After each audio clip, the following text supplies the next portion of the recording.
feeling small when tears are in your eyes. I will dry them all.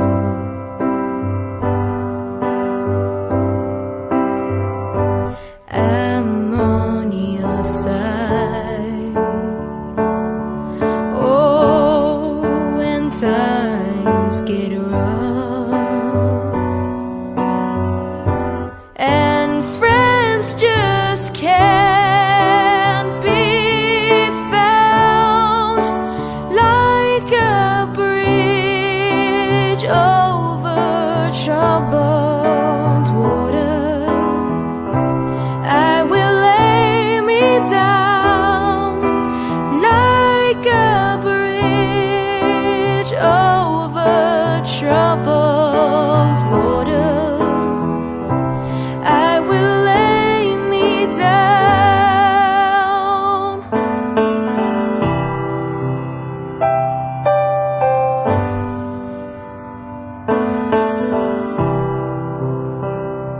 When you're down and out, when you're on the streets, when evening falls so hard, I will comfort you.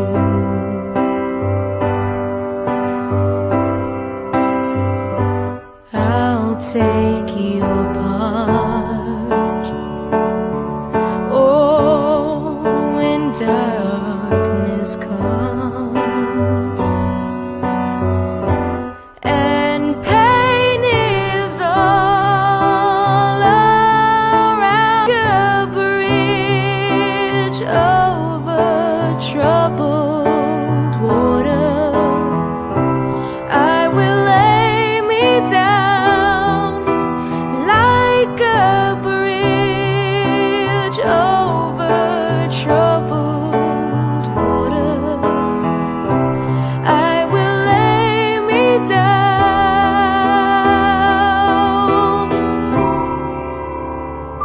Sail on, children, sail on by. Your time has come to shine. All their dreams are on the way.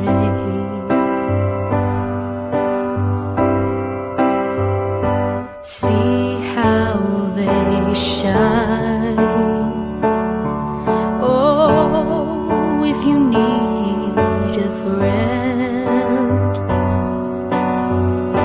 I'm sailing right behind, like a bridge over troubled water. I will ease your mind, like a bridge over troubled water. I will ease your mind,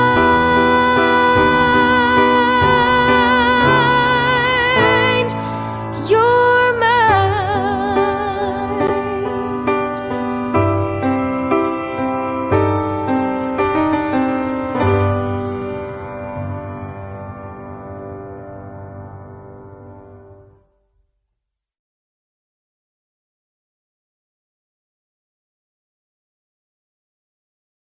Welcome again to another Restore Live. Restore Live going out on a Wednesday evening, going out to Restore UK, that's on Facebook, and also to the British Unionist People's Voice on Facebook, and to Restore UK, that's on the YouTube channel. Now, the numbers, they're going up quite handsomely, and thank you very much. And that's a testament to the people that actually come here, who help us propagate our message, because the social media channels, well, if you've got a British Unionist Voice, if you want to maintain your nationality, your history, your heritage, and everything that you've ever grown up to believe in. Well, if you want to maintain that in this world of globalization, well, you won't be propagated the same as others who would support globalization in all its forms. So what we're asking people to do, as usual, is that we're asking people to share this channel, share this into the Facebook pages, open pages, closed pages, closed groups. Share this into your own channel. Also, if you could maybe tag people into the live chat, and the tagging of people, well, that actually works. That helps propagate this. I mean, I'm just going to pop this up here by Elaine Thompson Hamilton. Once again, no notification. Facebook. Well, again, Elaine, we've learned that these people, well, they're not here to help us do what it is that we want to do, and they're not here to help us propagate our message. What we need is that we need the people on here to make this work. I'm sure each and every week that we come on here, well, you never let us down. And once again, we're going to ask you to do that just for us. So this evening, what are we here to do? We're here to, we're here off the back, I guess, of something that as a person, I learned last Thursday evening whilst attending an event in Drumore in County Down. Well, myself and another one of the people that works on the background here, Jim Werner, we decided to go along to Drumore in where that there was going to be a protocol rally, an anti-protocol rally. That's the EU protocol which separates us from the United Kingdom and which is constitutional changing. That is that very same EU protocol that if we don't defeat it, well, people, the truth and the reality is that it will actually defeat us. Now, whilst that I was in Drumore in County Down, well, I got, I have to say, a bit of news that when I looked into this news, well, I began to realize that this is something very, very special, which is happening. And we're going to explain as we go on this stream what it was that I learned last Thursday evening. Now, suffice to say, we have a lady on here this evening, a lady called Lorna Smyth. And Lorna Smyth, again, it would be a lady that we've noticed quite recently, and I'm sure that you would have noticed also on Facebook and on social media. And we've noticed Lorna and Lorna's, let's just say, her writing capabilities, and how that it is that there are some people from within the British Unionist community here in Northern Ireland, and they stand out. And they stand out head and shoulders above all. And whenever that we would look at Lorna, well, we begin to understand that there's a wee bit more depth to Lorna than would meet the eye. And, you know, inside this lady's head would be a wealth of knowledge. And you can actually tell that by the writing and the way that she would actually write. So without any further ado, what we're going to do is that we're going to invite Lorna on screen. And again, I'm just going to ask the people is that if you would like to share this, if you would like to tag your friends into the live chat. Now, one more thing, if you would like to give us a like, a love, and a share, even if it's an angry face, well, just make it noted. Leave a message in the live chat. Make it known that you're here, because if you do that, then we get the opportunity to invite you to our channel. And you know, each and every time then that these broadcasts go out, well, there's every chance that we can get this message to you as it goes. So without any further ado, I'm inviting on screen Lorna Smyth. Now, I just want to start off by just asking Lorna to Lorna, if you would just like to explain a little bit about yourself. I mean, I've read a little bit about you there, and I've read that you're a mom. I've read that you are a military veteran. I've read that you were also in the RAF, and I can see by your writings, well, you actually care about the country in which you live. And you know, to me, quite lately, you have managed to put your head above the parapet in a way that not very many people actually does, and not many people will ever do. So Lorna, if you would just like to tell the live chat just a little bit about yourself and why that it is that you would see yourself today in February 2021 being the TUV candidate who will be running against Jeffrey Donaldson. who will be running against Paul Given in the assembly elections come May of this year. Over to you, Lorna, to address the live chat. First of all, thank you, everybody, and firstly for taking your time out to watch this, and thank you very much to John for inviting me on tonight. As John has just said, I'm Lorna Smyth. I'm a 40-year-old veteran. I served in the RAF for 12 years. I served here during Op Banner, and also served abroad in places that holiday brochures wouldn't necessarily send you. I also worked in the oil and gas industry as a safety and compliance manager. I do have a almost four-year-old daughter, and I currently study history at Ulster University. As to how I came here, I moved away in 1997, just before the Belfast Agreement was signed, and always had a keen interest in politics at home. Couldn't do much about it, being in the military, not allowed to interfere or say too much. But I was watching in horror everything that was happening back here at home, especially to our community, and the injustice that is being served upon us. I came home in 2019, and I decided that I could no longer sit on the outside and just be a commentator. If I wanted to do something to try and change this, I had to take part and put my head above the parapet and try to make a change. Lorna, thanks for that. And I'm just going to read to the live chat here something that I seen that you had. You'd obviously put this forward whenever you were standing and becoming the candidate for the Lagan Valley constituency. And I'm just going to read this to the live chat, and I'm going to also then pick out some areas of what it is that's written here and just ask you a few questions, if you don't mind. So I'm an armed forces veteran and served my country for 12 years, both here at home during Operation Banner and abroad in more recent campaigns in the RAF.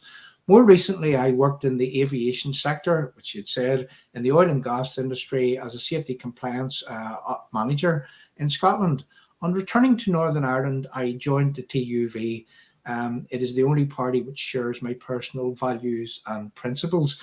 Now, Lorna, I would just like to ask you, okay, you joined the TUV, and would you just like to relate to the live chat? I mean, what are these personal values and principles of which you speak? The TUV values and principles are the fact that they are opposed to the Northern Ireland Protocol, which, as we all know, is dismantling the Union as we speak. Is annexing Northern Ireland away from the United Kingdom. They're also opposed to terrorists sitting in government. And to me, terrorists, especially from the IRA, any terrorists, it's morally wrong for them to have positions in government and sit on policing boards and education boards. What are we teaching generations that are following us, that terrorism pays, violence pays? It shouldn't, and it doesn't. Those are the two of the main principles that sort of persuaded me to join the TUV, amongst other things. Yeah. And Lorna, again, what I would like to do at this point, and I'm going to say to the live chat here, is that I want to play a short video. And again, it's because that we're talking about what it was that happened in this country. So let's remind people of what it was that actually happened in this country and the type of victims that were left as a result of the terrorist campaign, a terrorist campaign, I may add, which here in 2022 is actually still being waged. Now, we might not be getting the physical violence in terms of the bombs and the guns and the shooting and maiming of our loved ones, but certainly we're involved in what I would call a cultural war, a psychological war, a war in which that every single time that we turn on our television or listen to the radio, well, these people are relentless in the depths that they're prepared to stoop in order to get one over on our community. And just today, let's remind people, I hear Conor Murphy today actually suggesting that There was money available for some, football projects, let's just say, in terms of the Gaelic games, in terms of Casement Park. And then there was money that was meant to be made available via the New Decade, New Deal approach for Irish Football League teams and some of the grounds to be upgraded.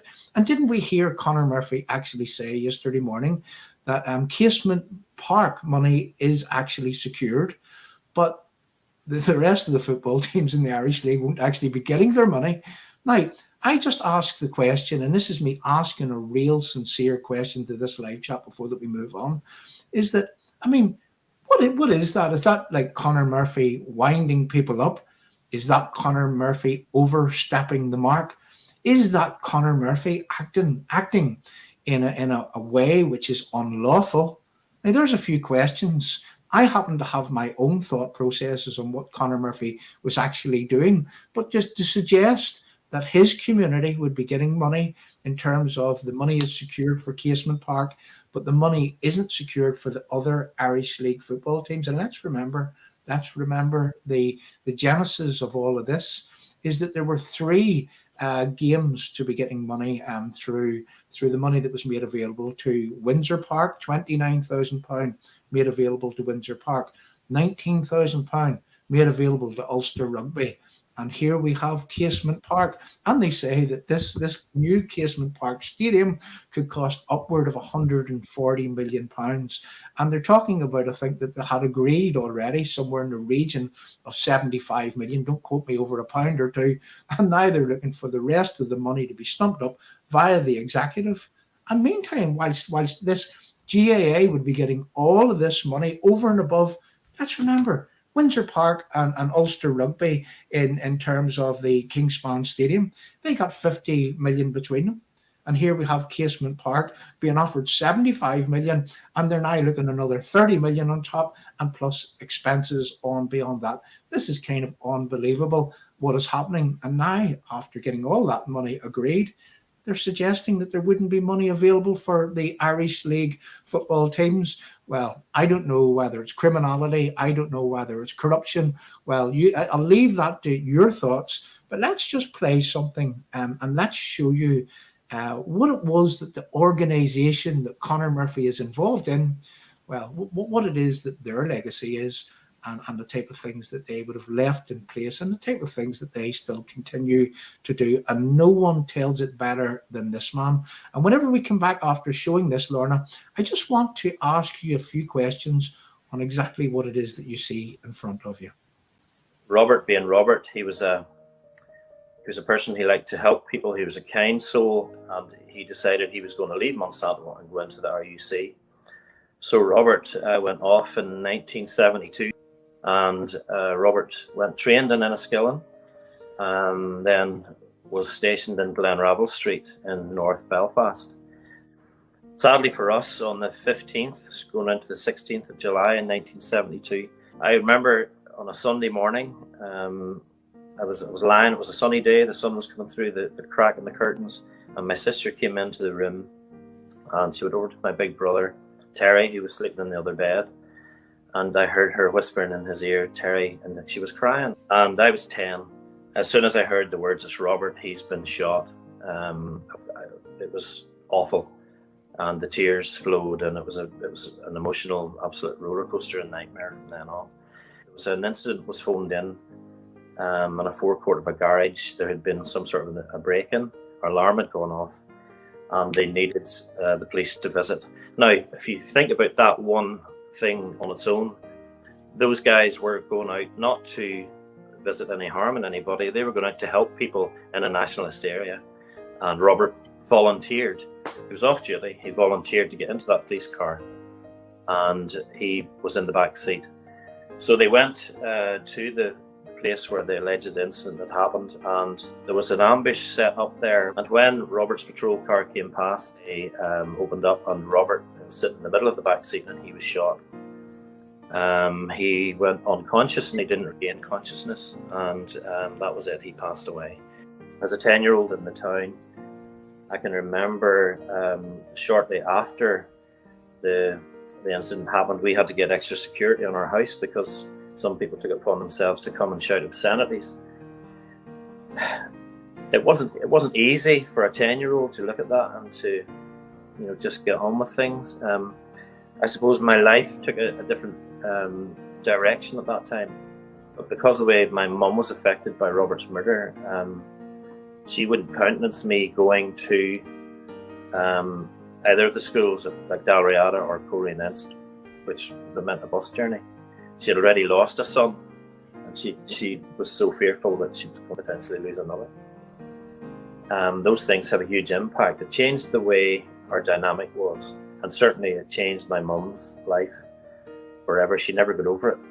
However, what it didn't do, it didn't encourage her to encourage us any feeling that we should go out and do the same on our neighbours in the nationalist community. It makes me very, very sad whenever I see things like the funeral that we see on TV just yesterday, and I see young people who didn't live through the Troubles, young guys who are walking side by side at a coffin of a man who's in his 60s, the old brigade now, and those young men are being indoctrinated with warped vision. So a question I would ask is why is it always pushed into the minds of these young people to continue on where the previous heroes have left off? Heroes I use in inverted commas.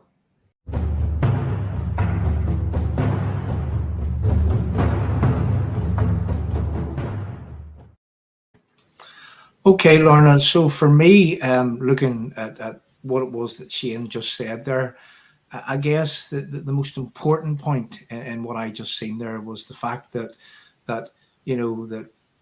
Shane lost his brother Robert at the age of 18, and all of those years later, from the 70s right to just last year, the year before, there we have those young men who weren't even born at the time when these heroes, so-called, were shooting people. An 18-year-old who was going out to serve and protect the nationalist community, let's remember, if you listen to that.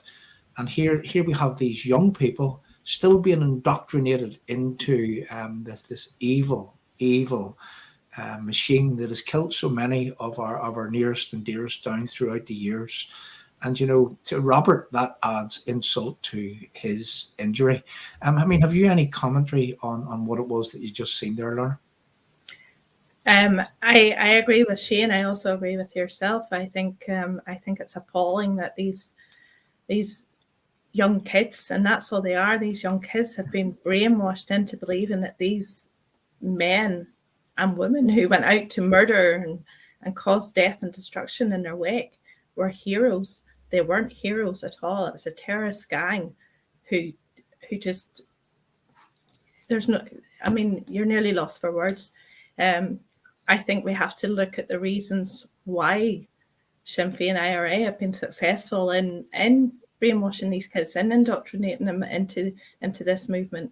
Is it down to us as people, as unionists, as our community, because we haven't spoke out enough? We've just, it's in the past. We're not living that time anymore. But we are, because we live it every day. Every time Sinn Féin IRA commemorate one of their dead colleagues who went out and murdered innocent people, we live with that every day, and nobody speaks up anymore. And is it down to us, or is it just inbred into certain families and in the Republican movement that this happens? Whatever it is, it's morally wrong, and that's one of the reasons why I write what I write, because we need to start speaking up. We need to start speaking up for these victims because they have no voice. Yeah. Lorna, I'm actually glad that you said that, because last week, if you'd have seen me, in Dromore, a lady called Aileen Quinton, who I've interviewed before. Aileen was along with Ben Habib and with Kate Hoey last week. They came to Dromore, and they were kind enough to come along to support us in our hour of need whenever Northern Ireland is separated from England, Scotland and Wales, and we have a border in the North Channel.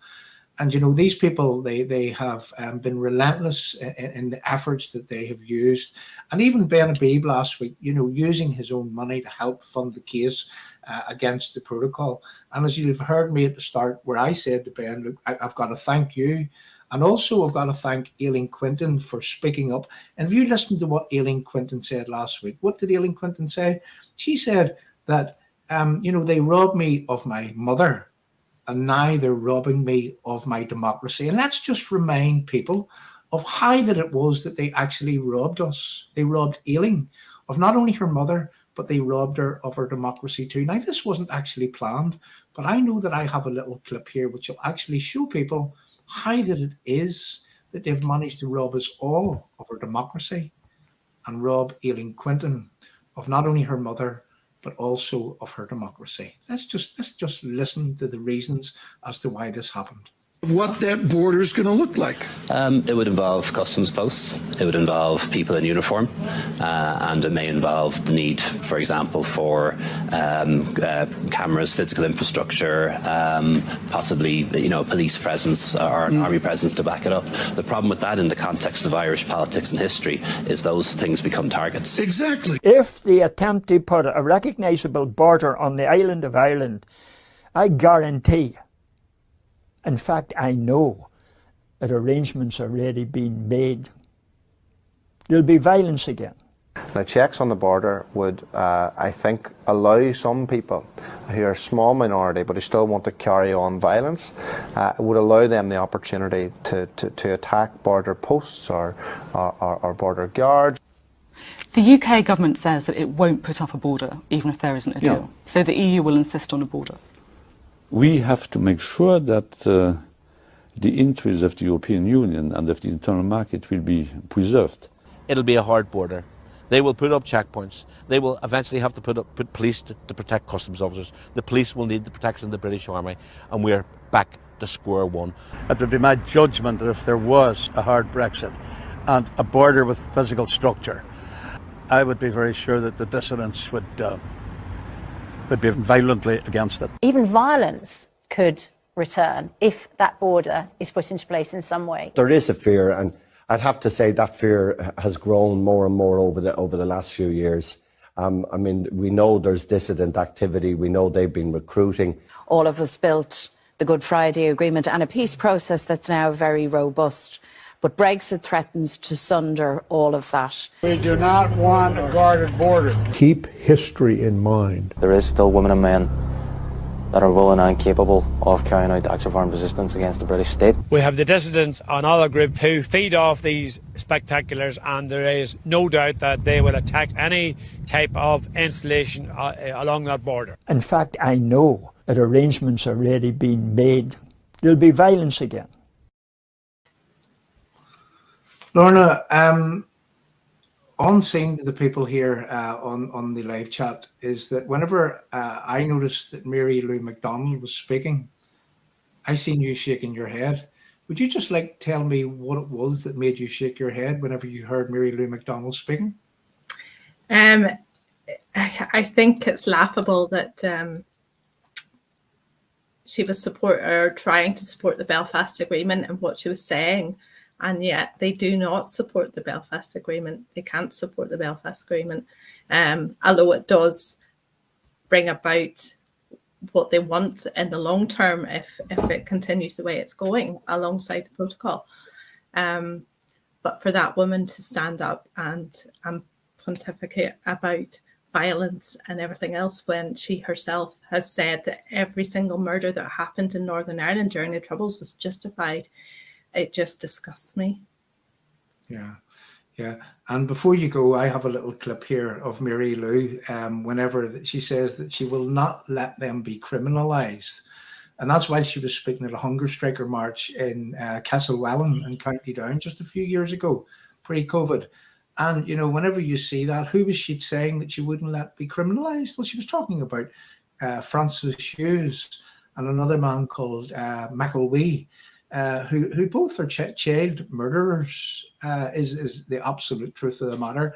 And Mary Lou would not let them be criminalised, is what she said. But whenever you look at that little caption, I know that caption has appeared in the previous days, and we have that on our channel from way back. And whenever you hear those people, that old fella, I'm going to say, where he says, well, I've been told, in fact, I know that there's going to be violence. Arrangements have already been made. And these people were threatening violence. Now, I haven't seen any threat of violence from the British Unionist side of the fence. So let me clarify why that I use that terminology, British Unionist, is because, you can be a Unionist and not be British. That's granted. Personally, for me, I'm a British Unionist. And I think, there's terminology that is being used in this country right now in where that some people are called Protestants, some people are called Unionists, some people are called Loyalists. And I think that that terminology divides people.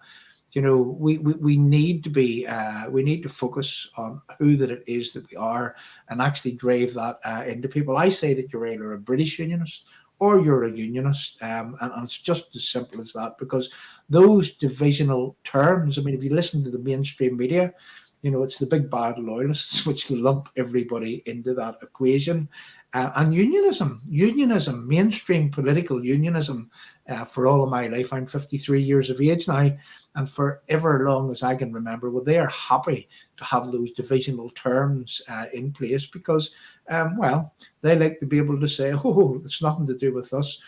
We've sort of stood off those type of people, and for too long have they made their careers on the backs of ordinary citizens. And let's remember something.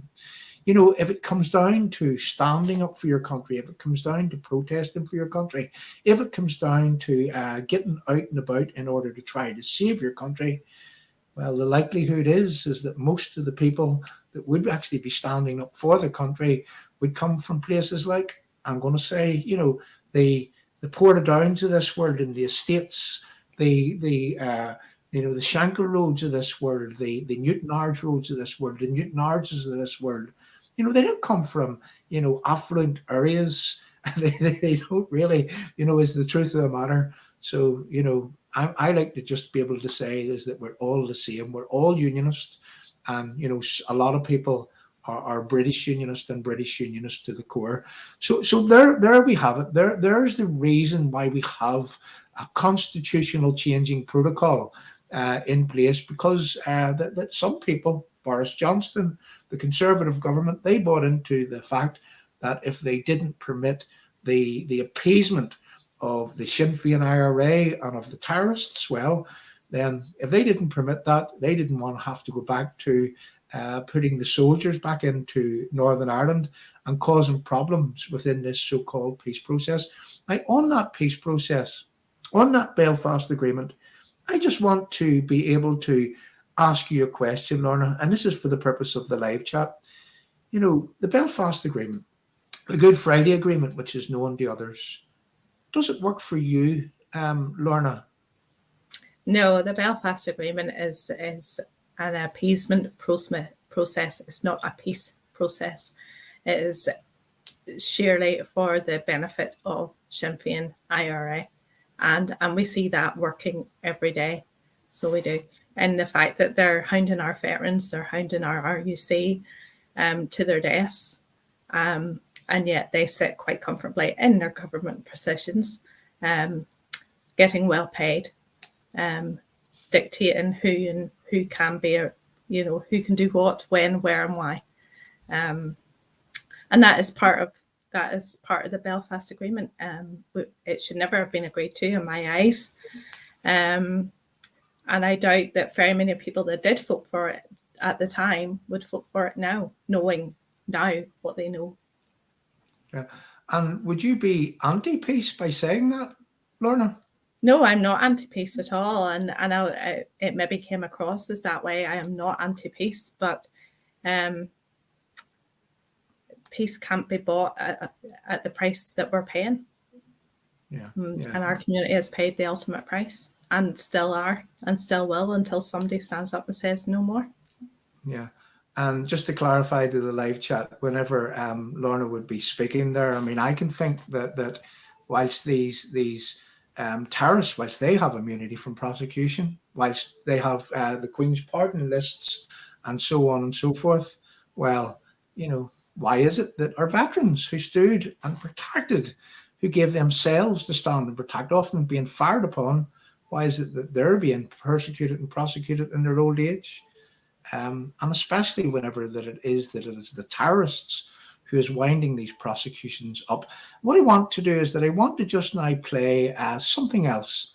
And this is just to show people who it is that we're dealing with and how that it is that the man that says that they haven't gone away, you know, well, we can say that his words are real whenever we listen to something just like this.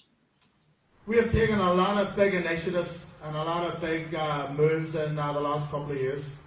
We have attacked the Orange State. Whatever we think about policing them, we all think different things. The RUC are destroyed. The Orange Order are in their backs. The damn throws that they have are going year by year by year. The civil service is under assault from us. The Southern State is collapsing, it's falling apart.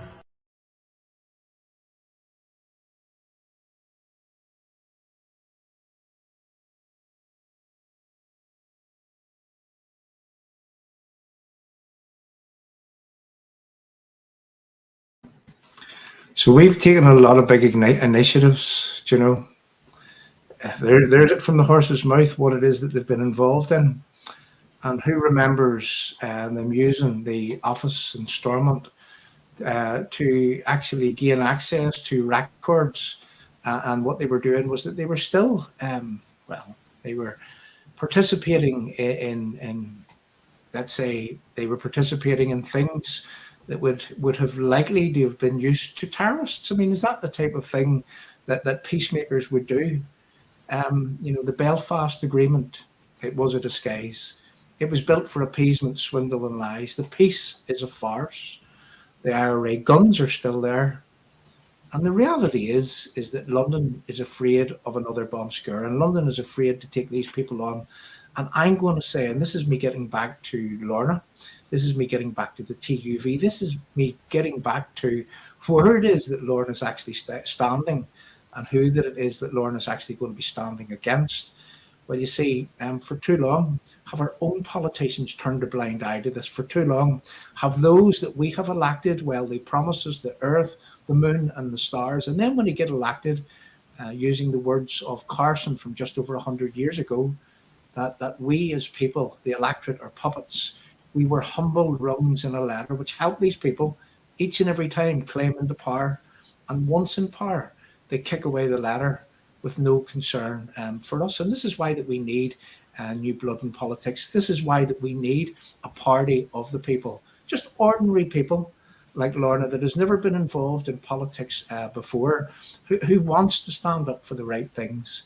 And I believe from the bottom of my heart, in fact, I know, just like that man who knew there was going to be violence, I have seen the inner workings of the TUV, the type of people who are joining the TUV, and I honestly would plead and appeal to each and every person here is that we need to change things. Because if we, you know, what is that Einstein, what is Einstein meant to have said? He said that if you keep doing the same things and expecting a different outcome, he says, well, that's the real definition of insanity. Well, that's sort of the way that it went. And, you know, we need to try something different. We really need to elect people, because people, we don't have time on our side. All we have between us and this so-called New Ireland is if you vote for the UUP, you'll get a slow or you'll get a fast walk into a New Ireland. If you vote for the DUP, well, that walk and that march will actually be slower.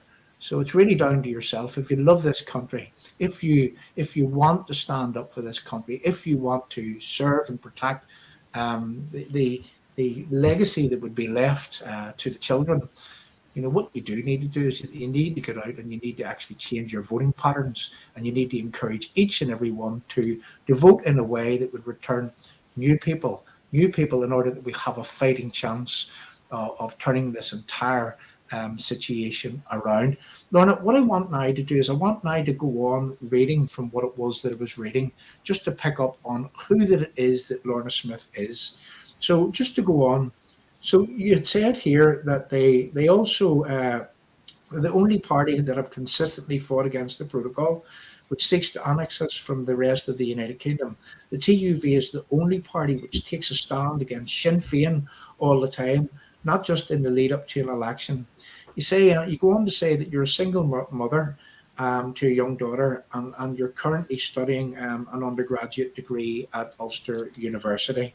Now, it goes on to say that you're passionate about addressing the lack of support for veterans, providing adequate support for mental health, and you want to see decent housing for all with better employment prospects. Now, aside from the bread and butter, the issues in bread and butter today,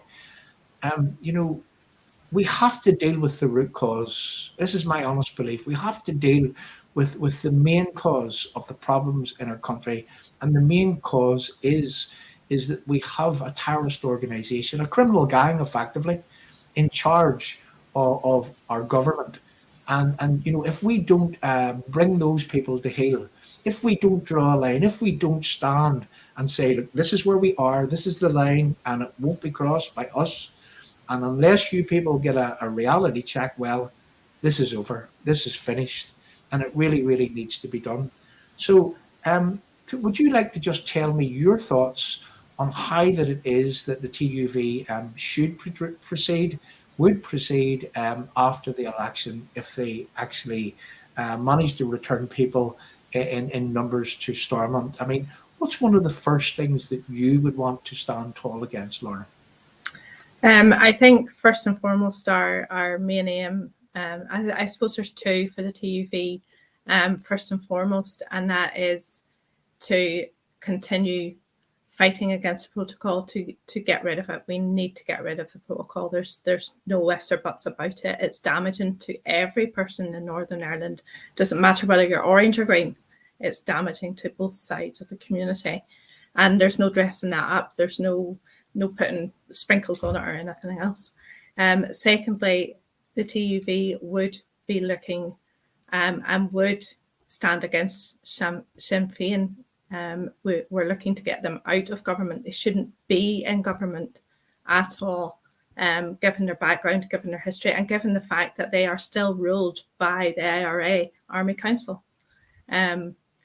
We will not stand in executive with them, so we won't. And that's a clear answer from the TUV.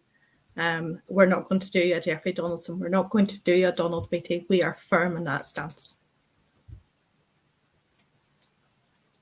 I mean, that'll be a breath of fresh air to a lot of people actually on our live chat. So again, I'm just going to read on here on what it is that you've written. So in returning to Northern Ireland, I joined the TUV because it's the party which shares my personal view. I'm on the wrong part here. If you just bear with me again. Now, let see. I'm passionate about addressing the lack of support for veterans, providing adequate support for mental health. Right, okay, we've done that. As the home constituency of both the DUP leader and the chief protocol implementer, Edwin Poots. Now, this is to do with Lagan Valley. Lagan Valley offers voters a unique opportunity to pass their verdict on the leadership of unionism. I want to be a voice for ordinary people who feel let down and forgotten about by the political class. Now, again, you are in the golden seat, let's just say, and I mean that from the bottom of my heart, because we do have Jeffrey Donaldson, who is the leader of British unionism, who recently perhaps he attempted to shaft Edwin Poots in order that he could be elected in his own constituency. And they recently tried to hatch a deal with the British government in where that he could be hedging his bets in terms of that he would hold on to his Westminster seat whilst that he would run for to be an MLA. Now, if he got to be then an MLA, well, then he might relinquish his MP seat, or would he have even done that? I mean, what we see right in front of us is just the height of corruption, the height of swindle, just before your very eyes. Can I just ask you a question, and maybe you can give us your thoughts and standing on Lagan Valley?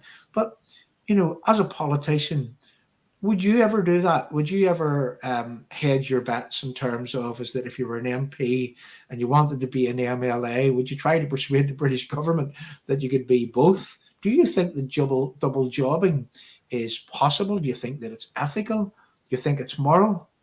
Can you serve two masters, Lorna? There's a few questions for you. Just a few.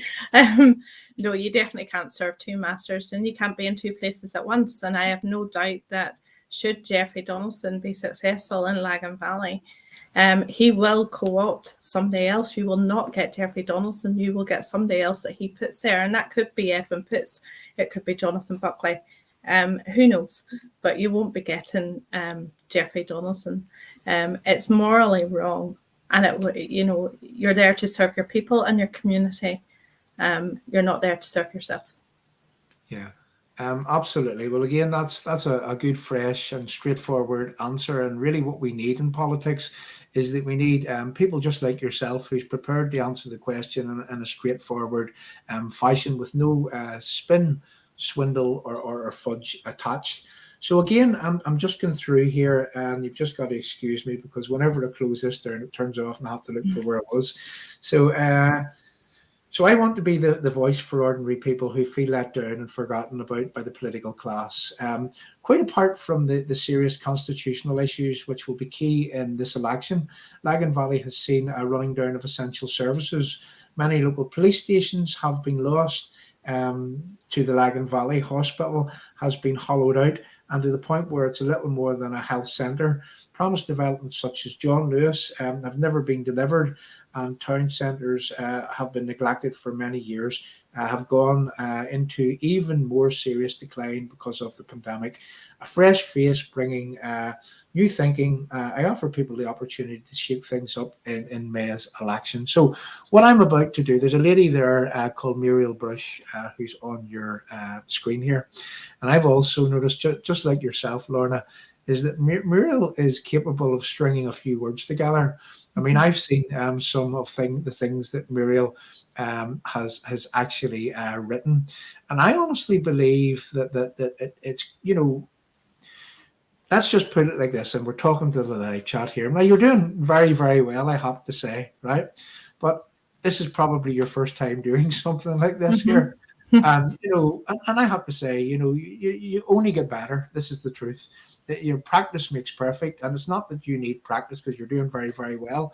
But I would love to see people like yourself, people like Muriel Brush, actually doing these type of shows together, just really talking between yourselves. Because I've seen the both of you writing, and I believe that that's really what we need within, you know, unionist politics here in Northern Ireland.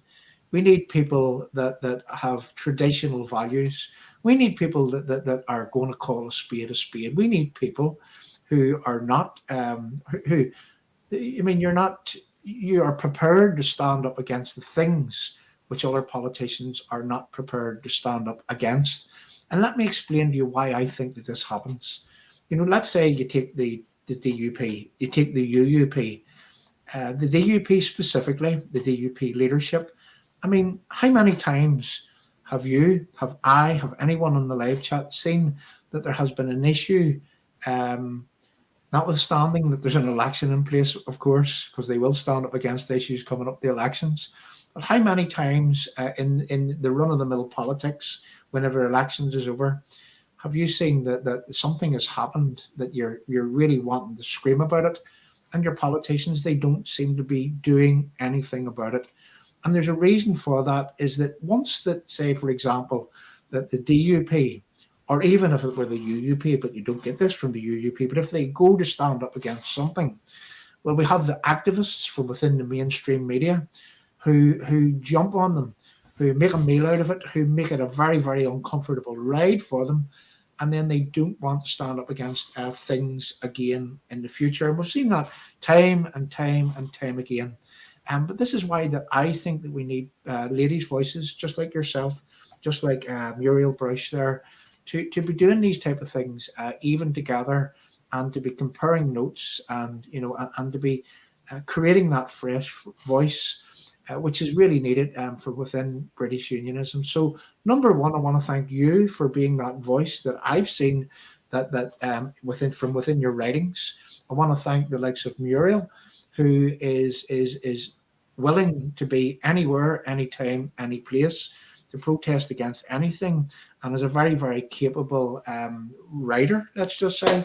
And I want to thank yourself and the likes of Muriel and other people, that's only to name a few, who are the new brand of British unionism here in Northern Ireland. And that's exactly what it is that we need. So what I want to do again, Lorna, before that we sort of move on, is that I want to ask you a question. One simple question that we ask most people that come on this channel. Now, you call this channel Restore. For me, it's about restoring the United Kingdom, Restore UK. It's about restoring the fact that the Belfast Agreement, the Good Friday Agreement, well, it doesn't work for us. It's about restoring.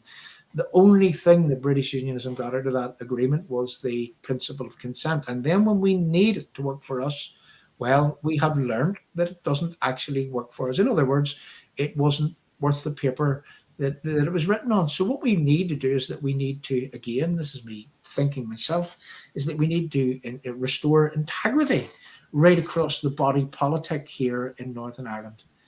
Here in February of 2022, if there was something that you could restore, what would you restore for yourself?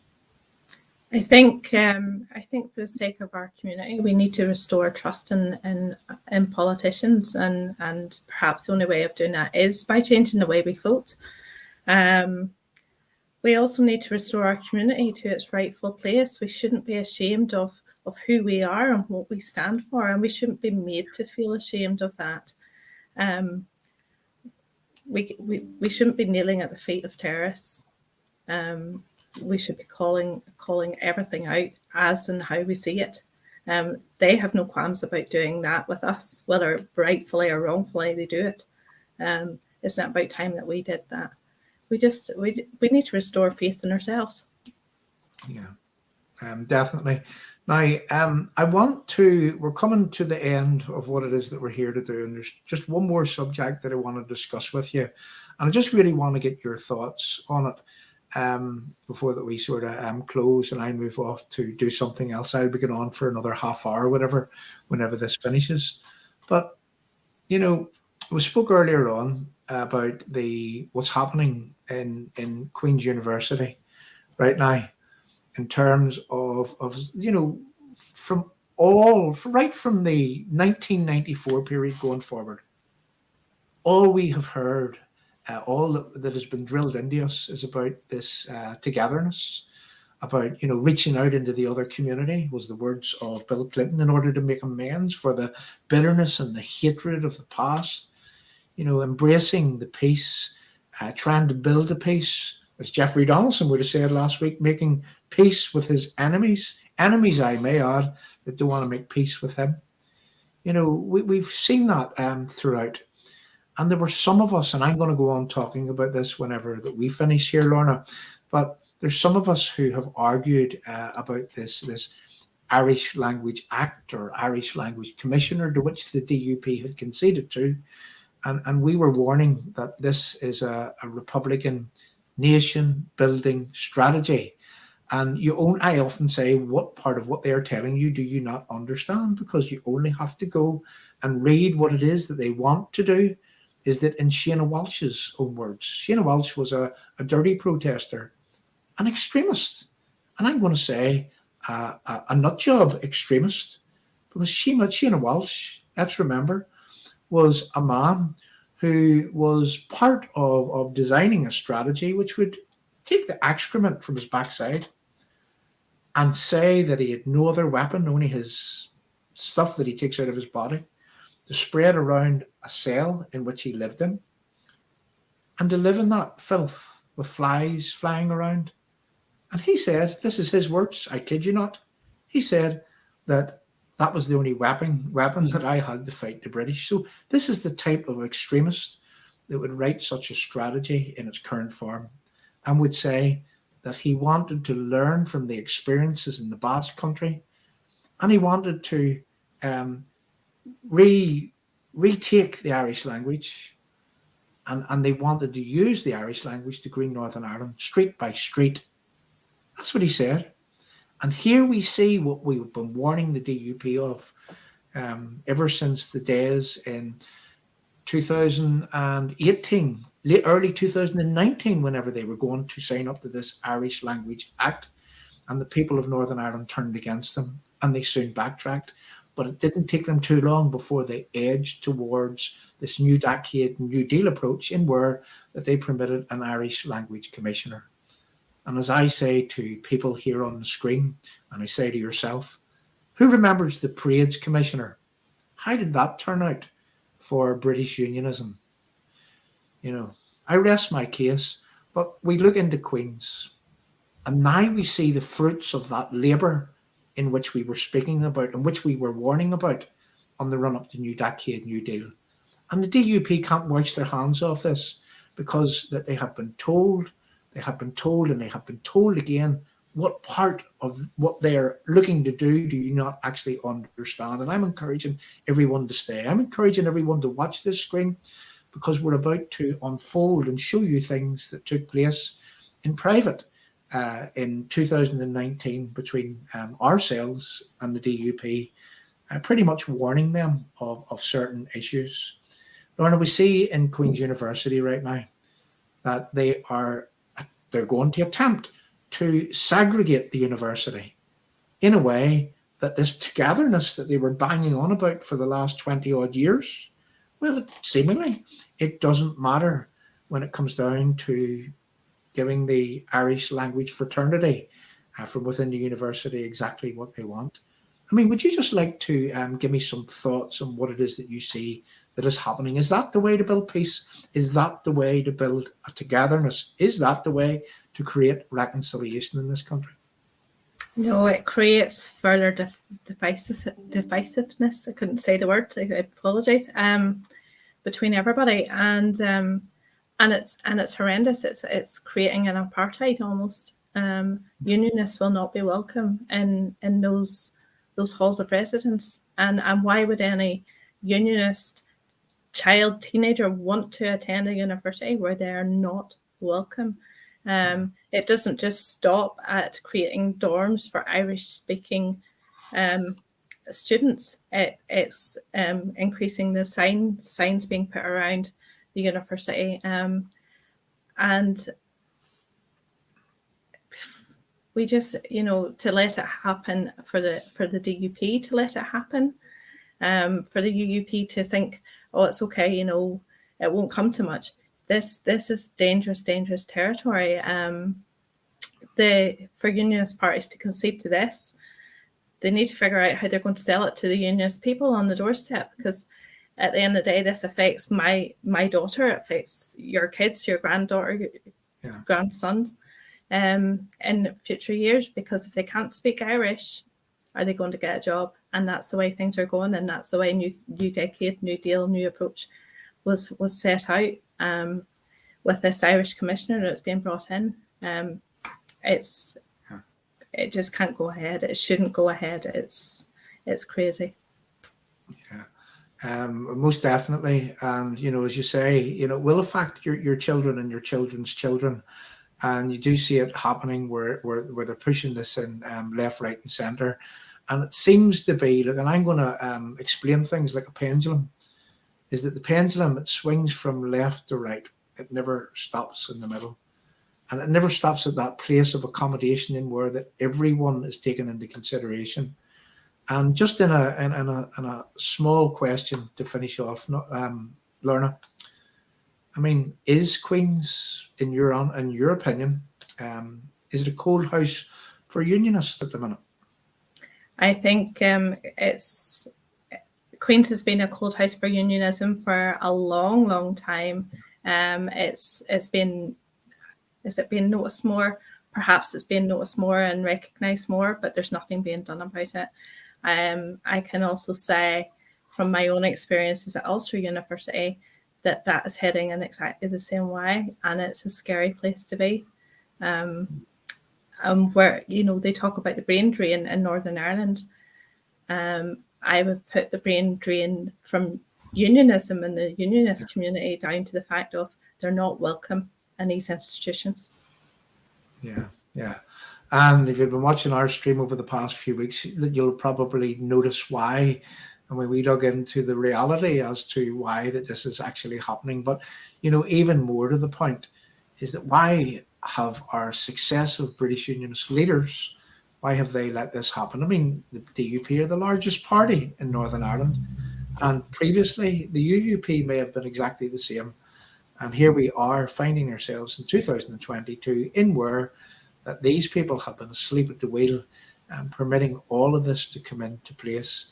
And if we had listened to Jeffrey Donaldson just last week, Lorna, where Jeffrey Donaldson was talking on a TED Talk about making peace with his enemies and having to go the extra mile and having to bring his community with him. As you'll have heard me last week in Dromore, you can't make peace with your enemies if they do not want to make peace with you. And that is the flaw in Jeffrey Donaldson's argument. You see, Jeffrey Donaldson, in my honest opinion, is playing for himself. He's playing for his own career. As Carson would have said, we were only puppets. We were humble rungs in a ladder which helped the likes of Jeffrey Donaldson climb into power. Once in power, he kicks away the ladder with no concern for us as British Unionists. Lorna, if you would just like to address the live chat, I really want to appeal to you, to appeal to them if they're in Lisburn. I'll help you along here. If they are around the Lagan Valley constituency, you will be in the very, very near future. I'm assuming you'll be going out and you'll be doing some electioneering. You'll be doing the beat, knocking the doors, talking to the people. I mean, are you looking for anyone to help you to do that? Or here you go, over to you, Lorna. You can make that appeal for yourself. If anybody was willing to put their name forward to help in that respect, I would be very, very grateful. And I know I have a great team in Lagan Valley behind me, and they would be very grateful as well.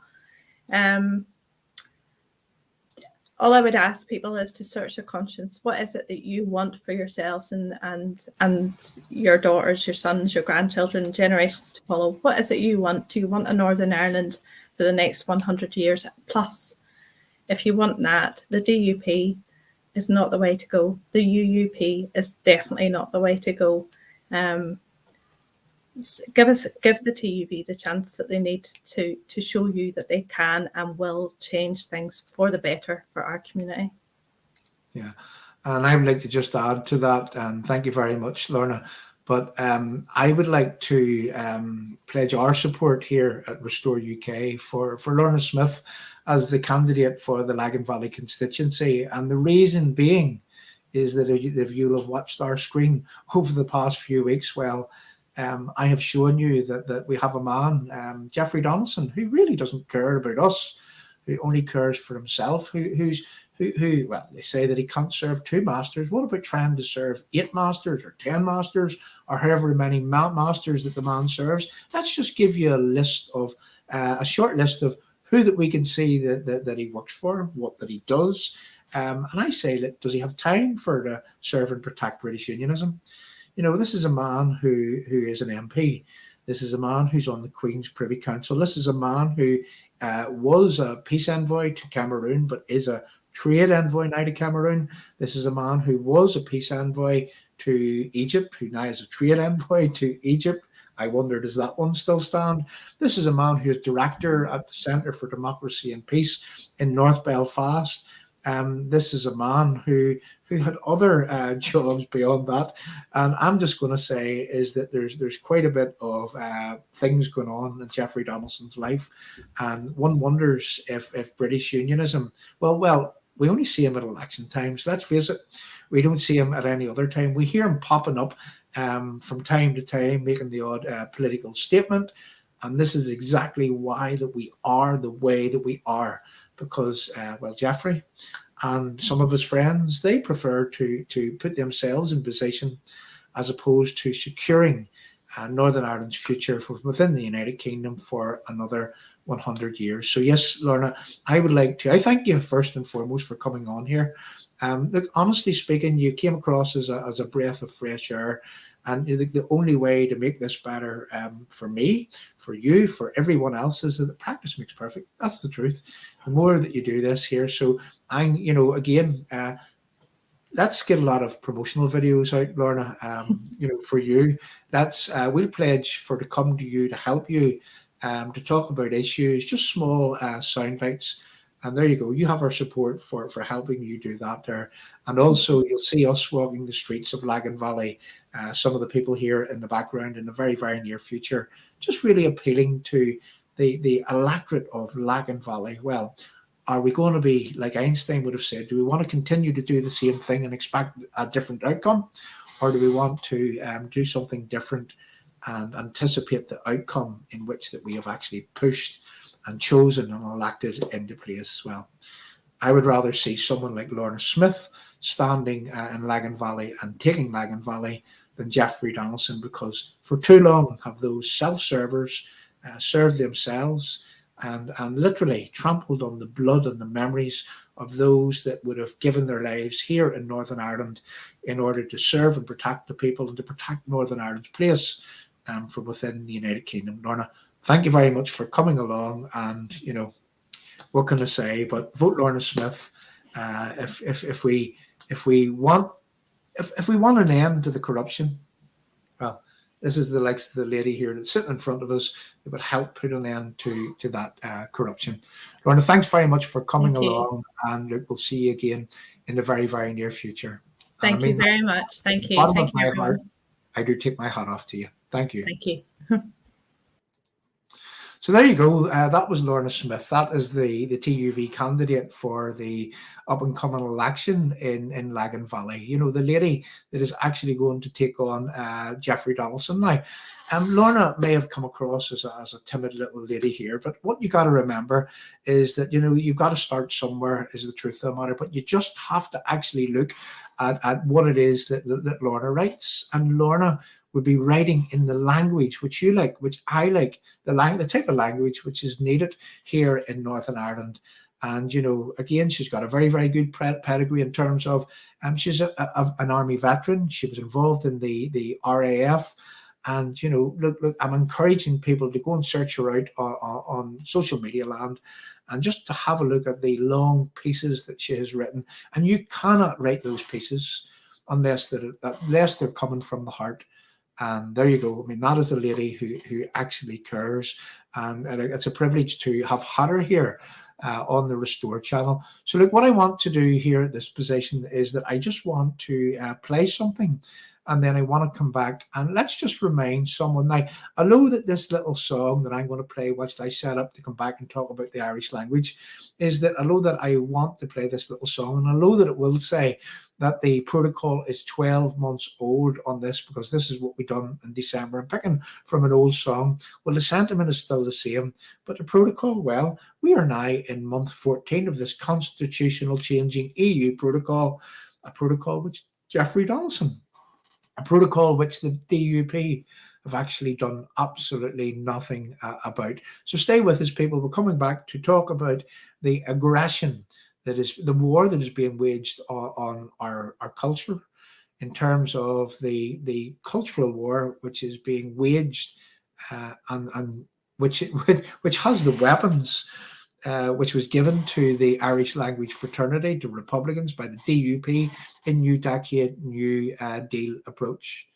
What was it they said is that they have a nation-building strategy.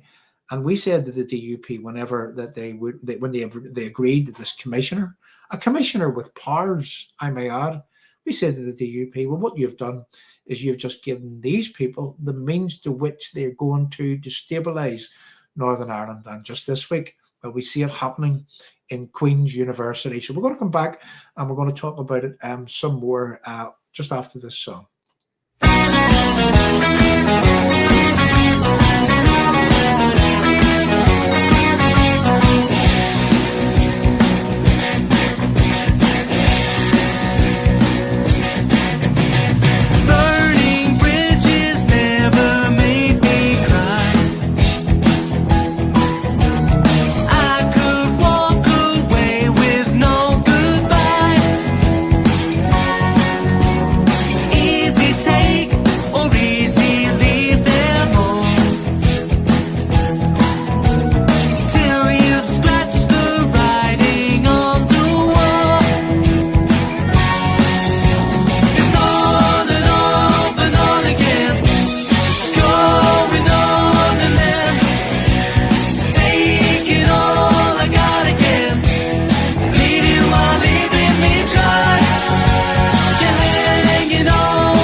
So what you'll have learned this week, if you've been watching the news and you're watching very, very carefully, is that the things that some people were warning of on the run-up to the new decade, New Deal approach, and the times before that, in were that earlier that year, in March that year, well, the DUP were going to agree to this thing called an Irish Language Act.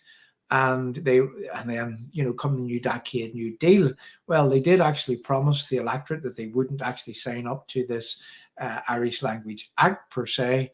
But on the 28th of December that year, myself and another TUV candidate, another veteran, a man called John Ross, well, we attended a meeting in the DUP office at Lagan Valley there, or at Lisburn, Jeffrey Donaldson's office, but we attended that meeting with Edwin Poots. Now, I'm going to say something, and I've said that before, and I need to make this absolutely clear, is that Edwin Poots, he was brutally honest with us in terms of what it was that they were proposing doing with reference to the deal at New Decade, New Deal approach. Now, I've taken the liberty to go back and read the New Decade, New Deal approach in the past few days again, just really looking over some of the things that was promised. And if you'll watch the news this week, when you hear Conor Murphy saying that the money is there, it's available for Casement Park, but it's not there and it's not available for some of the Irish league teams to enhance their grounds, well, you know, you go and you read the New Decade, New Deal approach, and Conor Murphy was saying that that was a flagship. That was a flagship. I can't look. If I'm looking for a name here, it was a flagship building project. Let's say a flagship project is what I was looking for. But he's trying to say that, you know, the other things for the Irish league teams, well, they're not flagship projects, but there's no difference in what it says in the New Decade, New Deal approach.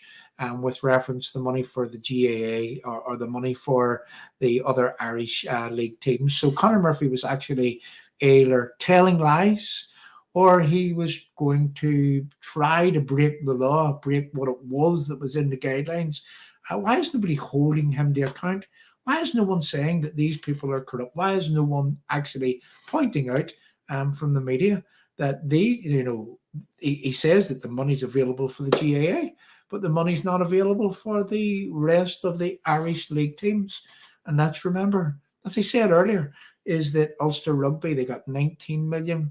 The Windsor Park project got 29 million, totaling under 50 million for those two projects. And here we have GAA in where that this project could cost somewhere in the region of £140 million or up to £140 million. And the GAA are talking about, what is it, putting 15 million into it? And they want to fund that out of Stormont. I work that out. It doesn't take to be a mathematician that if this flows, if this goes, that the GAA got more money than Ulster Rugby and Irish League Football put together. And yet they're still looking to squeeze and to drain and to wring out even more money from the coffers of the Northern Ireland executive. And is this a strategy to try to bankrupt? Is this a strategy to try to make it look as if Northern Ireland isn't actually doing well as an entity? These people are in position, and as I would have said time and time and time again, they're in position with one sole aim and one sole objective, and that is to destroy Northern Ireland and to destroy Northern Ireland's place within the United Kingdom, and to cost this place so much money that the British government will ultimately, they'll want to withdraw because of the costs in terms of the court cases, in terms of everything that these people are pushing at the system in a way that looks like an avalanche to me. And what are our British Unionist politicians doing about it? Well, they're not talking about it. Well, you'll get them talking about it coming up to the election, but after the election, well, they'll go back to business as usual. And as Jeffrey Donaldson would have said, making peace with his enemies. How can you make peace with these people when they're racking and ruining and destroying every single thing that you've ever believed in? And then we look at the Irish language. And I'm talking about specifically a meeting that we had in the DUP offices in the 28th of December in 2019, myself and John Ross. And we talked to Edwin Poots, and he told us, and I listened very carefully because we've said this before and we're going to say this again, is that he talked about an Irish language commissioner. And there was a table in front of him, and he put his hand in the middle of the table. And he says, and we're going to permit an Irish language commissioner. But what we're going to do is that we're going to strip the teeth out of it. And he moved his hand to the end of the table. We're going to strip the teeth out of the Irish language commissioner. Now remember those words, because in the coming days, in the coming weeks, we're going to be drilling into this, and we're going to be drilling into this in the way that we drilled into the whole CIA thing that we've done over the last few weeks. We're going to be drilling in such a way that we showed who Jeffrey Donaldson is working for, where it is that his allegiances lie, and we're going to now be showing the shenanigans that is going on with reference that your mainstream political parties within British Unionism, well, they're turning a blind eye whilst your enemy, whilst my enemy, whilst they would implement their nation-building strategy. Now remember those words, because this is what this is. This is what you're seeing in Queen's University right now. This is what you're seeing in Carlisle Circus, in Clifton Street, in where that there's going to be dual signage. There's going to be Irish language with English signage in Clifton Street. You know, how long before there's a problem in where that someone is offended when the marching band fraternity are leaving off from Carlisle Circus on their route to the 12th demonstrations? How long before that there's some sort of controversy because that street is named in Irish? And then I remember, I'm saying I remember, but I was reminded of by a friend that there is, in the middle of Carlisle Circus, there was a statue that was blown up in the 70s by the IRA. And that statue, it is lying somewhere in a council yard. And then there was a new sculpture that was put up in its place. And why? All because that these Republicans, that these nationalists, that these people that are manipulating things whilst your own British Unionist politicians turn a blind eye, well, that statue that was there, which was a symbolism of a man who was, he was a preacher, and he was a symbol of what it was in terms of to be a unionist of that day. And his statue was blown up by the IRA, and it has never, ever been put back in place. And here we have the circumstances in where that this Irish language is going up in Clifton Street. Well, here's a campaign. A campaign is that we want to move to have that statue reinstated, and we're going to be talking about that in the very, very near future. In fact, if they are getting their Irish language signs on Clifton Street, their hierarchy of rights in terms of their signage, remember something, there is no English language legislation in where that English is protected. No, English is a universal language. English is used across the world. English doesn't belong to the British. English doesn't belong to the English. English belongs to the Canadians, the Australians, the Americans, and anyone else in the Western world that actually speak it. And they all speak it in their own different brands. So don't let anyone tell you from within our community, don't let them tell you that because we have English, they have to get Irish. Because English doesn't belong to the English. English is a universal language. And here we have a hierarchy of rights in where, what was it Shana Walsh said? Shana Walsh said that they want to green Northern Ireland street by street, starting with Clifton Street, using the Irish language. This is a shared public space. Shared public spaces should never, ever have a hierarchy of anything placed within them. Queen's University should never have the circumstances in where that there is a separate place for the Irish language. This is the reality, that these places, the Irish language fraternity, as a result of the legislation that the DUP agreed into place, as a result of this commissioner, well, now, it hasn't even been agreed, but yet we are seeing the outworkings of this nation-building strategy which is being put in place. And if you think that this is bad now, if you think that this is these people getting enhancements right now, you haven't seen anything yet. And we don't have any words from our British Unionist politicians standing against this. Where's the English Language Act? Where is the English Language Commissioner? let me remind you of something. We're going to talk about what happened in that office, in that DUP office, on the 28th of December in 2019, before the general election, or sorry, it was after the general election and before the new decade, New Deal. Well, you see, at that meeting, whenever Edwin Poots had talked about the Irish Language Commissioner, and whenever he said that we're going to strip the powers out of the commissioner and we're going to leave him with no powers, didn't I hear on the Nolan show just a few days ago that whenever you compare the legislation, the Irish, the Ulster British Commissioner, Joint Commissioner, and you compare that with the Irish Language Commissioner, well, Jim Allister, a barrister of law, what was it that he said? He said that the Ulster British and the Ulster Scots Joint Office Commissioner, they have promotional values. They have the ability to promote the language. But then when you look at the Irish Language Commissioner, they have the ability to enhance, to push into place, to compel. Now, this is me paraphrasing, to compel public bodies to enforce Irish language. Let me just tell you a small story. Just a few years ago on the Boucher Road, I will not name the shop, but someone came and they told this to me because they knew that we were talking about Shana Walsh's Nation Building IRA Language Act and their Irish language nation building strategy. See, someone came to me and they told me about a man who went into a shop on the Boucher Road and who was talking, according to what this man could see, gobbledygook. You know, he didn't understand the tongue in which this man was speaking. And he said, you know, and whenever the shop, the man in the shop, whenever he went, well, I don't understand what you're saying. Would you tell me what you're saying? Well, he proceeded to talk in Irish or in English then.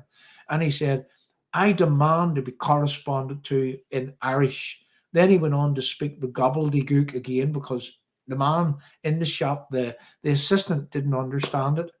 And after a short period of speaking this, you know, this tongue, tongue that the man didn't understand, you know, the guy, you know, he then started to speak English again. And he says, I demand to see the manager. And you can only understand the conversation that took place. And you can understand that this shop, well, they will be moving to employ someone that has Irish language speaking capability, which would render you, if you do not speak that language, a second-class citizen, would render you, in terms of your rights, second-class citizenship, because someone who speaks Irish will always get a job over someone who only speaks British. And you see, that is part of the nation building strategy. And this commissioner that the DUP have permitted, well, we know the story. We know the story before it even starts, is that they will be going to public bodies and they will be saying, where is your Irish language speaker? Well, you know, our people want to speak in Irish whenever we phone up. We want to be corresponded to in Irish. And then, you know how it goes right across the board. Irish is actually pushed into everywhere. And this is part of their nation building strategy. Now, here is the irony in all of this. Here is the hypocrisy in all of this. Today, I heard an Alliance lady on the radio, and she was advocating her bill that was going through the Assembly. And she was advocating through this bill that she wanted to have more of integrated schools in where that nothing was taught and everybody was together. And here we have this same lady who's advocating for integrated schools to teach people the same thing. Here we have her and her party supporting the segregation in Queen's University using this same Irish language. People, this is only the start of it. This is only the start. And would you believe when they say that they haven't got their Irish Language Commissioner in place, when they say that recently they said, the Sinn Féiners, we will collapse Stormont again if we do not get what we want. We hear the British government moving to placate them, moving to appease them. That's what we hear. We hear that regularly. And they say that they're going to give them their Irish, and even although that there's still a protocol in place, even although that other areas of the New Deal approach have not been implemented, even although that Conor Murphy says that the money's there for Casement Park, but it's not there for Irish League football, even although that these people can do what they want without anything coming from our British Unionist politicians. Well, here we have, even though this hasn't been implemented yet, and we understand that it's coming very, very soon. Well, how then? And ask yourself the question, how then was there, dual translations implemented at Stormont? How did that happen? You see, that is a lot of this stuff already been pushed into place under the radar, in where that maybe your DUP do not want you to know that this is what they're agreeing behind closed doors. People, it kind of beggars belief. It really beggars belief. So let's just actually read from something that happened at that office. Now, we're not going to stay for very much longer, but what we are going to do is that we're going to do a very long stream with reference the implementation of this nation-building strategy by Republicans, and how that language throughout the world has been used to destabilize countries. Now, that's a fact. And that's something that we can show, how that it is that so many people have lost their lives over language.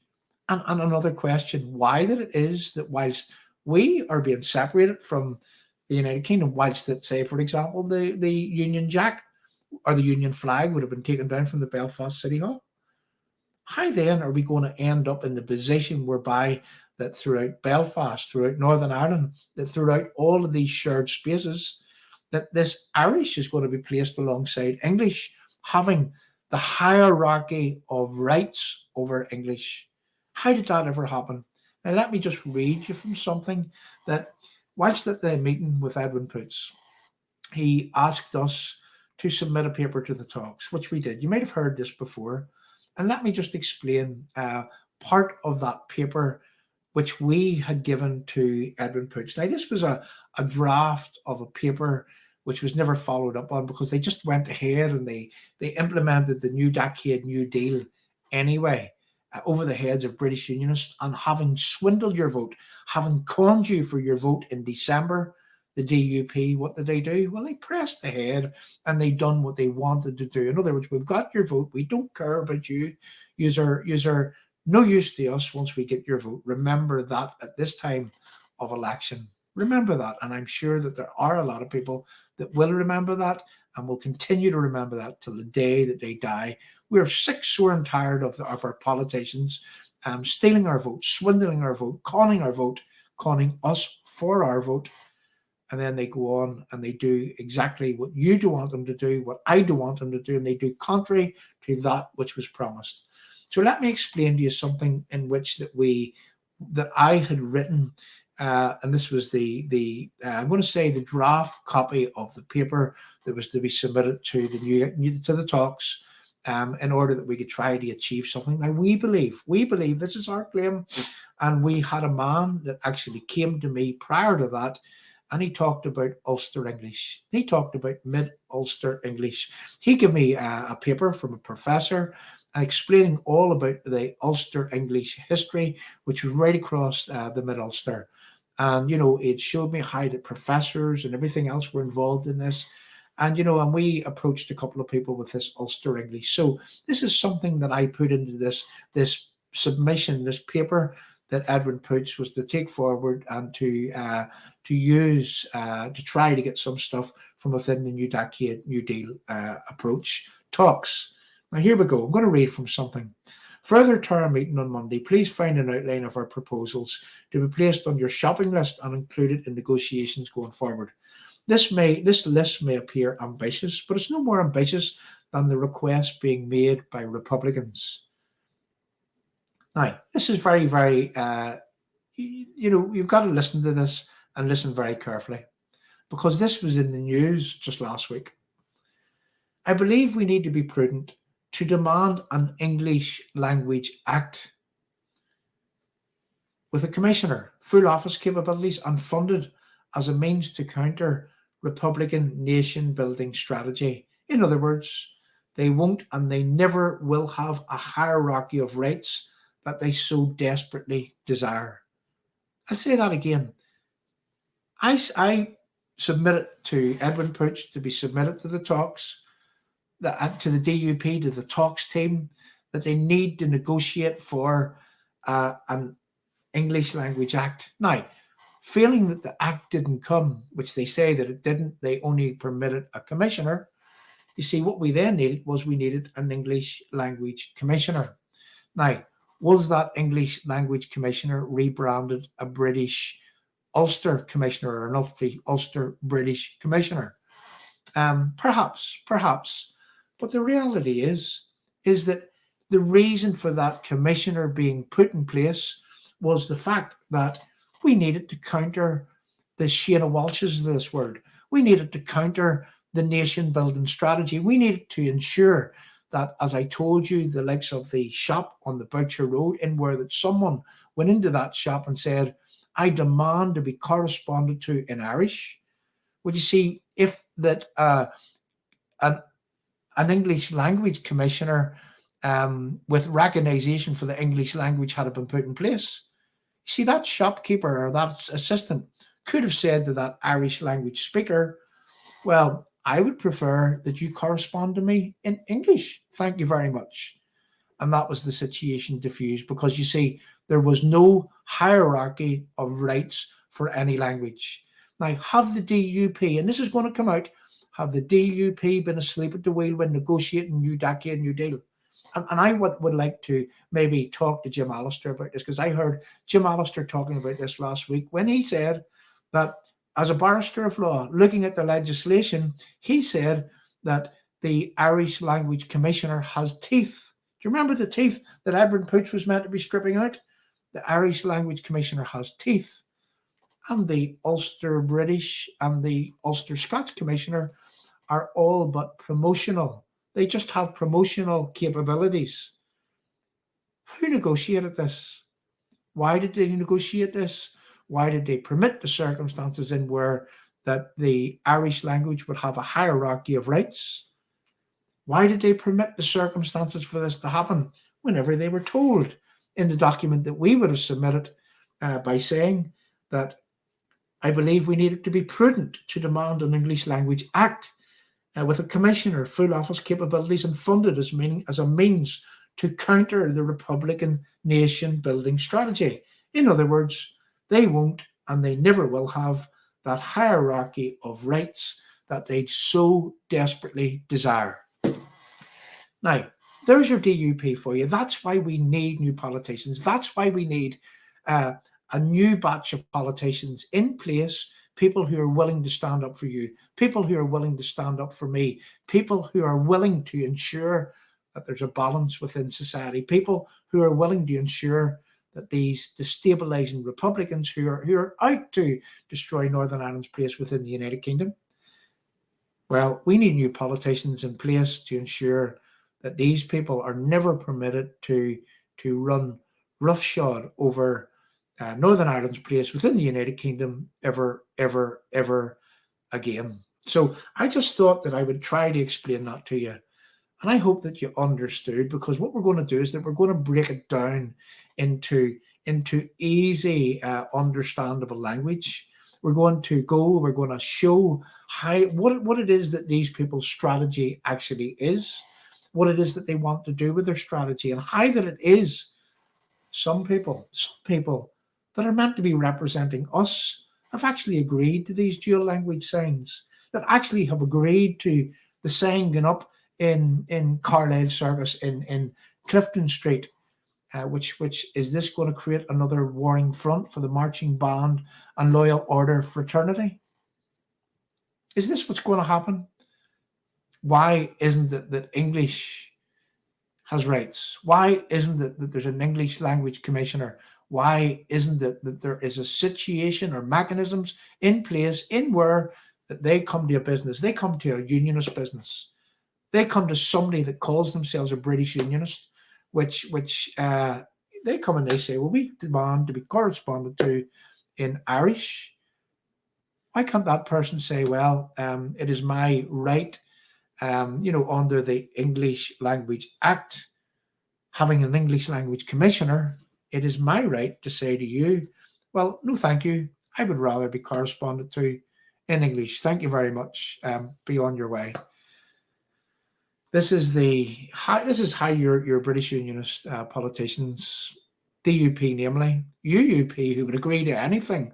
I mean, they want to speak this Irish. They want to, be involved in this Irish. They want to promote this Irish over the heads of you, to be used as a cultural weapon on you, and in Shane Walsh's own words, to be used to green Northern Ireland street by street over the heads of British Unionist people here in Northern Ireland.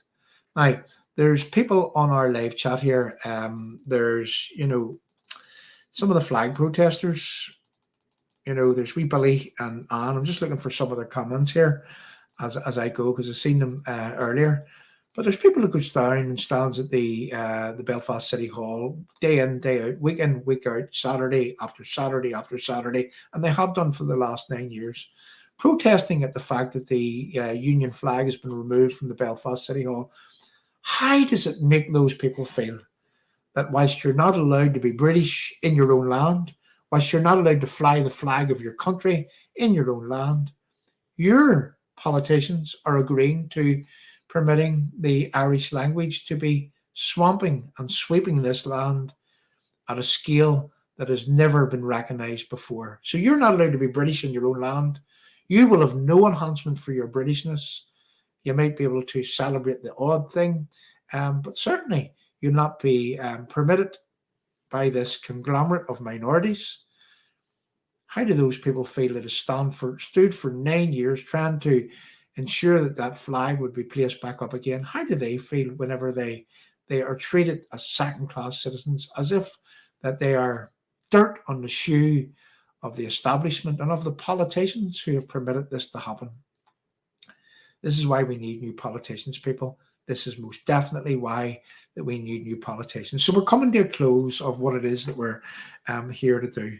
Now, what I want to do is we're going to play us out with a few tunes, as we normally do. And I have to say the numbers have stayed really, really high. And I'm going to ask people, if you're new to the channel, if you would like to give us a love, if you would like to give us a like, and the reason why we ask you that is from those loves and those likes, we get to invite you to like our channel to see the posts in the very, very near future.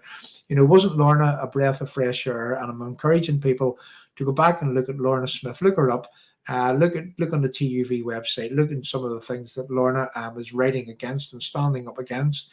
Look at some of the things that Lorna has been writing, and what you will understand is that you've got a lady who knows her stuff and who is very, very capable of stringing a word or two together. And there are many more people on our live chat who is exactly the same as that. So I would like for you, each and every one that follows us in Restore, to support Lorna Smyth in her bid, in her aim to take Jeffrey Donaldson down as part of the, for Jeffrey Donaldson get a slow walk, a slow march into a new Ireland.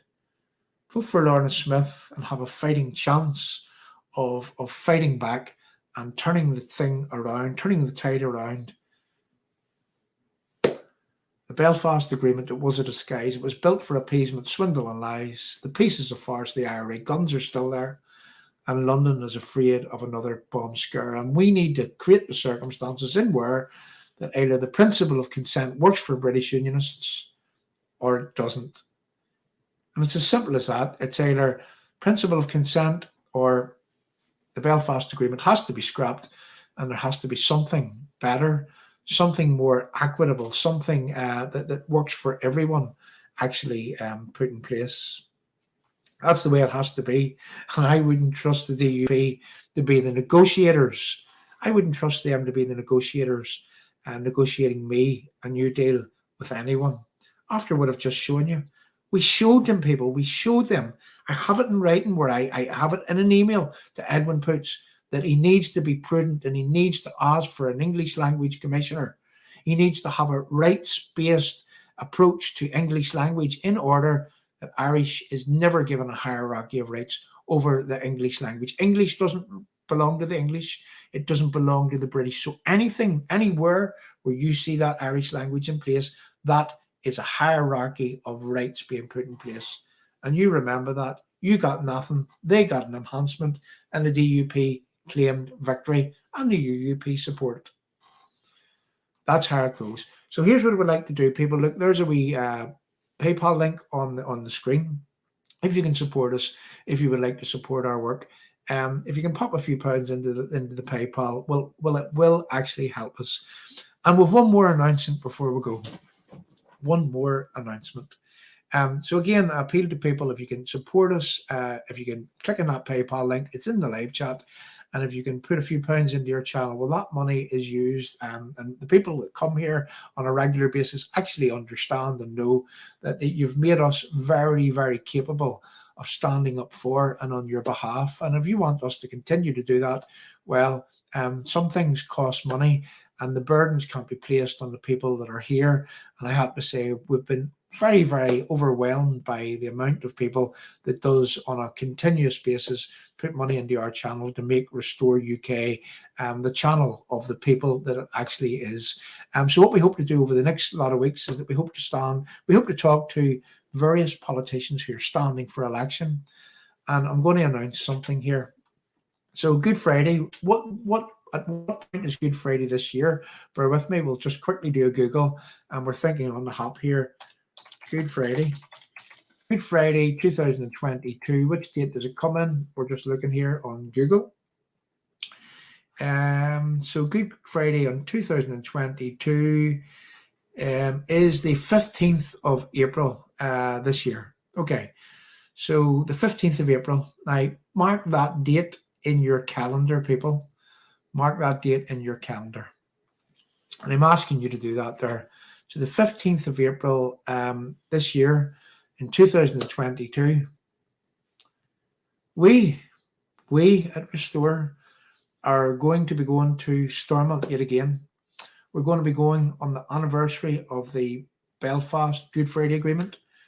We're going to be going in protest to the fact that the Belfast Good Friday appeasement, it doesn't work for British Unionists, it doesn't work for you. It's dead. It's dead and it needs buried. And well, for those of you that came to the laying of the centenary stone at Stormont, all I'm going to say is that, well, if you're not there, you won't be part of making history. So on the 15th of April 2022, on the anniversary of the Good Friday Belfast Agreement, the people at Restore, along with a lot of people I know that will weigh in and turn up for us. And again, I'm going to appeal. If there's a marching band that would like to attend, if there's people that would like to attend, well, I'm going to say, just like the Centenary Stone, you're only going to miss out if you're not there this time on the 15th of April 2022, when there will be speeches, when there will be people turning up, and we're going to protest at the fact that the Belfast appeasement only works for Republicans. It doesn't work for us. And when we need it to work for us, when we needed that principle of consent to work for us, well, we learn that the Belfast appeasement, it only appeases on a one-way street. It only works for Republicans. It only works for nationalists. It doesn't work for British Unionists. And whenever I asked the question in Dromore last week, if you had been in Dromore last week, I asked the question right across the panel. Robbie Butler, do you support the Belfast Agreement? To which he said he does in all its forms. That's the UUP. I asked then, coming this way, I asked Jim Allister. Absolutely not. Or words to that effect was Jim Allister. He does not support this Belfast appeasement. Then I asked Kate Hoey. Kate Hoey, she echoed Jim Allister's words. Ben Habib, he had words similar to Kate Hoey. Jeffrey Donaldson, well, he said that, I walked away from the Belfast Agreement in 2007 or in 1987 when Mr. Trimble was going to sign it, and I walked away from it, and I don't support it, And anyway, does he act as if that he doesn't support it? Didn't we show just last week how that he works with the mechanisms that flows from it? And whenever I would have said to him last week, you you, Jeffrey Donaldson, your party, your hierarchy were the only party that could have made meaningful, proactive protest against this constitutional changing protocol, and in a way that it could have actually collapsed it, but it needed to be done last January. You held it within your grasp, within your power to collapse this protocol, and you didn't do it. You didn't do it. So he went on waffling about that too. The reality is, people, whilst he said that he doesn't support the Belfast Agreement, he's happy to work within it. In fact, he wouldn't collapse it. He wouldn't walk away from it. He wouldn't bring it to an end, even though that it doesn't work for you, it doesn't work for me, it doesn't work for British Unionists. And the principle of consent that is contained within that Belfast Agreement, well, it has been shown to be the sham, the very sham, well, the same sham that the Belfast Agreement in its entirety actually is. 2022, in April 2022, I'll just look again, 15th of April 2022, Stormont, be there if you care. We'll have a list of speakers like we did before, and we're there to protest against the Belfast appeasement, which doesn't work for British Unionists. I hope you all can attend. I hope you all can attend. It doesn't matter if you don't, because we will be there, and we will be doing something yet again in a way that, well, let's just say we're going to make history on that day. And if you're not there, well, you'll not be part of history. I hope to see everybody on that day. I really, really do. So thanks very much once again for coming along. Thanks for keeping the numbers up. Again, Lorna Smyth, remember that name, in Lagan Valley. She's going to be standing against Jeffrey Donaldson. And the reality is that we at Restore will do everything within our power to help that lady. So, Lindy, what time is that going to be? We will announce that very, very soon. But look, I'm going to say again, we'll have to look at the day in which it happens. Let me have a look again. Right, let's try to work this out here. It's on Friday. It's Good Friday. It's on a Friday. It's Good Friday, isn't it? So Friday at say 2:30. You know, I'm going, because it's on a Friday. Or if you know, we'll work that out within the coming days, that when we're going to do it. Okay, so we're going to work that out within the coming days. But I think 2:30 is a good time to allow people to get from all over the country if that's what they want to do. The last time that we done that, what happened was people turned up from away up the north coast and from Fermanagh and different places. They came from different places in the country, and fair play to them. So I would like to see each and every one on Good Friday at 2:30 at Stormont. And I'm going to say that miss it if you want. Don't be part of history if you don't want. But we're there to make history in the usual fashion in which Restore UK actually does. So what we're going to do, people, is that we're going to say thanks very much for coming along once again. And we're going to be playing us out with two little things. We're going to be playing us out with a little speech from Jeffrey Donaldson, and where that 1 minute he supports this protocol, and the next minute he actually doesn't. And then we're going to be playing us out with a patriotic song, and I'll see you all very, very soon. And don't forget, if you can put any money into your channel, it will be gratefully appreciated. Thanks very much for coming along, and my thanks to Lorna Smyth if you're still watching. You're a breath of fresh air, Lorna, and just keep at it. Keep at it, and you know, we're going to help you to get some promotional videos out. We'll even go around with you where you can do some vox pops, really talking to people, asking people. You know, I'm just trying to say is that we need to be following you on the trail, asking people, are they happy? Are they happy with the current leadership? Are they happy with the constitutional position of Northern Ireland? Are they happy where the mainstream politicians have led us in a way that has been from successive mainstream parties? We'll be on that trail with you, Lorna, at various intervals, and we really, really look forward to it. So once again, people, thanks very much. Playing us out from this little thing from Jeffrey Donaldson, and then we're going to play us out with something else. See you all very, very soon.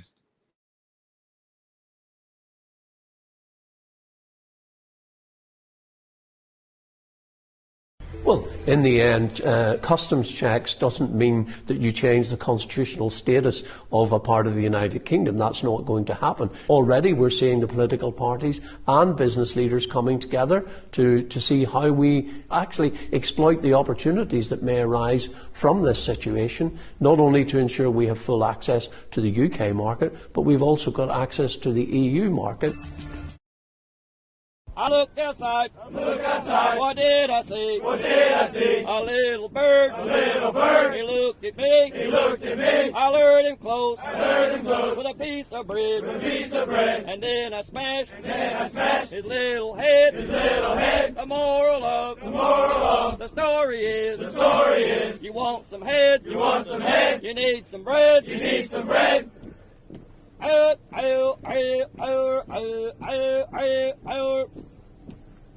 Right turn. Huh.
What did I see? What did I see? A little bird. A little bird. He looked at me. He looked at me. I lured him close. I lured him close. With a piece of bread. With a piece of bread. And then I smashed. And then I smashed his little head. His little head. We didn't join Europe to be swallowed up in some bureaucratic conglomerate where it's Euro this and Euro that and forget about being British. We're British and we're proud of it. Proud of our traditions, proud of our national character,